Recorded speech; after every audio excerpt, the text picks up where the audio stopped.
నమస్కారం అండి. వాలంటీర్స్‌కి షర్మిల గారిని కలవడం జరిగింది. రెండవసారి వాలంటీర్ల సమస్య మీద మేడం గారితో మాట్లాడడం జరిగింది. అలాగే కాంగ్రెస్ పార్టీ పూర్తి మద్దతు తెలుపుతుంది. 2,60,000 మంది వాలంటీర్ల కోసం పోరాటానికి కూడా సిద్ధంగా ఉందని చెప్పి మేడం గారు చెప్పారు. వాలంటీర్లు కూడా మీరు ఒక ఐకమత్యంగా, యూనిటీగా ఉండాలా. కమిటీ వేశారు కాబట్టి ఇంకొక నెల రోజులు గడువిద్దాం. ఆ నివేదిక వచ్చేదాకా మళ్ళీ నన్ను కబురు పెడతామన్నారు. ఈలోపు వాలంటీర్లు చేయాల్సిన పని ఏందంటే, మీరంతా ఒక యూనిటీ లేకపోతే ఎవరు ఏం చేయలేరండి. మేడం గారు చాలా చక్కగా మాట్లాడారు. మీలాంటి కుటుంబాలు రోడ్డున పడకూడదు. మీరు ప్రభుత్వానికే పనిచేశారు, ప్రజలకు పనిచేశారు. ఆ రోజున్న వైసీపీ గవర్నమెంట్ ఉద్యోగాలు ఇస్తే వచ్చారే గానీ, మనమేం పార్టీలో రాలేదు. అలాగే ఆ రోజున్న ప్రభుత్వం చెప్పిన పనే మనం చేశామే గానీ, పార్టీ చెప్పిన పనైతే మనం చేయలేదు. అమాయక వాలంటీర్లు ఎక్కడా బలవ్వకూడదు. వారి కుటుంబాలు రోడ్డున పడకూడదు. ఇందులో చాలా మంది మహిళలున్నారు. వితంతు మహిళలున్నారు. డిజేబుల్ మహిళలున్నారు. అలాగే పురుషులు ఉన్నారు. నాలాగా సకలాంగులు ఉన్నారు. సకలాంగులకి కుటుంబ ఆర్థిక ఇబ్బందులు ఉన్నాయి. అగ్రకులాలు ఉన్నారు. అగ్రకులాల్లో కూడా నిరుపేదలు ఉన్నారు. అంటే ఈ 2,60,000 మంది వాలంటీర్లంతా నిరుపేదలే అనేది మేడం గారికి నేను తెలియపరిచాను. దానికి మేడం గారు కూడా ఏకీభవించారు.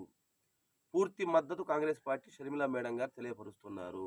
అతి తొందరలో రాష్ట్ర స్థాయిలో కాంగ్రెస్ పార్టీ, వైఎస్ఆర్సీపీ మరియు వామపక్షాలు అన్నీ కలగలిపి ఈ ప్రభుత్వం మీద ఒత్తిడి తేబోతున్నది నాకు ఒక సమాచారం. అయితే మరీ ముఖ్యంగా మేము కాంగ్రెస్ పార్టీ మద్దతు కోరుకుంటున్నాం. పూర్తిగా మద్దతు కోరుకుంటున్నాం కాంగ్రెస్ పార్టీకి. యాజ్ ఎ స్టేట్ లీడర్గా మేడం గారికి ఈ విషయం తెలియపరిచాం. మేడం గారు కూడా చాలా ఈ విషయాన్ని స్పందించారు. అలాగే మనం కూడా వాలంటీర్లు కూడా ఈరోజు కాంగ్రెస్ పార్టీ మద్దతు కోవడం చాలా సంతోషంగా ఉందని చెప్పారు. ఎందుకంటే ఏ స్వార్థ రాజకీయాలు లేకుండా పోరాటం చేసే పార్టీ ఒక్క కాంగ్రెస్ పార్టీ. అందులో మన షర్మిల మేడం గారు. మాకు ఆ విషయం తెలుసు. ఈరోజు ఈ వాలంటరీ వ్యవస్థని నీరు కార్చాలని చెప్పి ఇప్పుడున్న ప్రభుత్వం చూస్తుందనేది నాకున్న అవగాహన. ఇది వాస్తవం కూడా. ఎందుకంటే గడిచిన 4 నెలల జీతం ఇవ్వకపోగా కొన్ని పంచాయతీల్లో హాజరు కూడా లేకుండా చేయడాలు, వాలంటీర్లు విధులకు రాకుండా చేయడాలు, అసలు మీరు వాలంటీర్లు కాదని చెప్పి జగన్మోహన్ రెడ్డి మీద పెట్టడం, మీకు రెన్యువల్ అవ్వలేదని చెప్పడం, ప్రతి మంత్రి ఏం మీరు చేయలేరా? ఆయన తప్పు చేశాడని మీరే చెప్తున్నారు. మళ్ళీ మీరు న్యాయం చేయండి. మీరు చేయలేరా న్యాయం? దానికి జగన్మోహన్ రెడ్డి తప్పు చేశాడని మాకు తెలుసు, మీకు తెలుసు. దానికి పరిష్కారం ఏంది? మా జీతాలు ఇవ్వరా? ఈ 4 నెలలు మేము బతకొద్దా? అప్పులు పాలైపోలా? ఇది కరెక్ట్ అంటారా? ఈ ప్రభుత్వాన్ని నేను పూర్తిగా ఖండిస్తున్నా.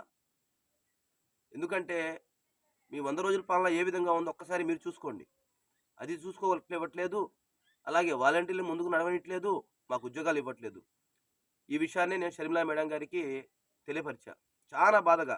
ఈరోజు ఇది నా కుటుంబ విషయం కాదండి. నా ఇంటి విషయం అయితే కాదు. 2,60,000 మంది కుటుంబాలు రోడ్డున పడతాయి. నాకు ఉద్యోగం లేకపోయినా పర్వాలా, మీలాంటి వాళ్ళకు ఉద్యోగం రావాలా. ఎందుకంటే నాకు ఉద్యోగం ఉండదని నాకు ముందే తెలుసు. వాలంటీర్ వ్యవస్థ కొనసాగించిన ఒక 6 నెలల లోపు నన్ను ఈ ఉద్యోగాన్ని స్వస్తి పలుకుతారు. అయినప్పటికీ భయపడాల్సిన అవసరం లేదు. మీలాంటి వాళ్ళు బాగుపడడం నాకు కావాలి. ఈ విషయాన్ని మేడం గారికి తెలియపరిచాను. వైఎస్ఆర్సీపీ పార్టీ, కాంగ్రెస్ పార్టీ, వామపక్షాలు ఏకతాటిగా తీసుకొచ్చే బాధ్యత నేను తీసుకుంటున్నాను. ఎందుకంటే ఒక పార్టీ అని కాదండి, అందరూ సపోర్ట్ పలుకుతున్నారు మనకి. ఎందుకంటే ఈ వాలంటరీ వ్యవస్థ అనేది నిజంగా వెల్ ఎడ్యుకేటర్స్ ఉన్నారు ఇందులో. వెల్ ఎడ్యుకేటర్స్, నిరుపేదలు ఉన్నారు, బీటెక్స్ ఉన్నారు. వీళ్ళందరూ ఈరోజు రోడ్డున పడతారు. ప్రభుత్వం రోడ్డున పడే వాళ్ళని హక్కున చేర్చుకొని ఆదుకోవాలి కానీ, ఇప్పుడున్న ప్రభుత్వం రోడ్డున పడేటట్టు అడుగులు వేస్తుందనేది నా అభిప్రాయం. ఆ విధంగా కార్యాచరణ ఏర్పాటు చేస్తారనే ఒక భయంతో నేను షర్మిల మేడం గారిని కలవడం, పూర్తి మద్దతు షర్మిల మేడం గారు తెలియపరిచారు. కాంగ్రెస్ పార్టీ కూడా ధన్యవాదాలు తెలుపుకుంటున్నాం. ఎందుకంటే అడిగిన వెంటనే సమాధానం చెప్పి మేమున్నాము మీ స్టాండ్ కోసం, నిరుపేద వాలంటీర్లకి కాంగ్రెస్ పార్టీ హక్కున ఉన్నదని చెప్పి షర్మిల మేడం గారు చాలా బలంగా చెప్పారు. ఒక నెల రోజుల తర్వాత ఒక ప్రెస్ మీట్ జరిగిద్ది. మళ్ళీ అలాగే కాంగ్రెస్ పార్టీ వాలంటీర్లతో ఒక ఉద్యమ బాట నడపబోతుంది. తెలియదు.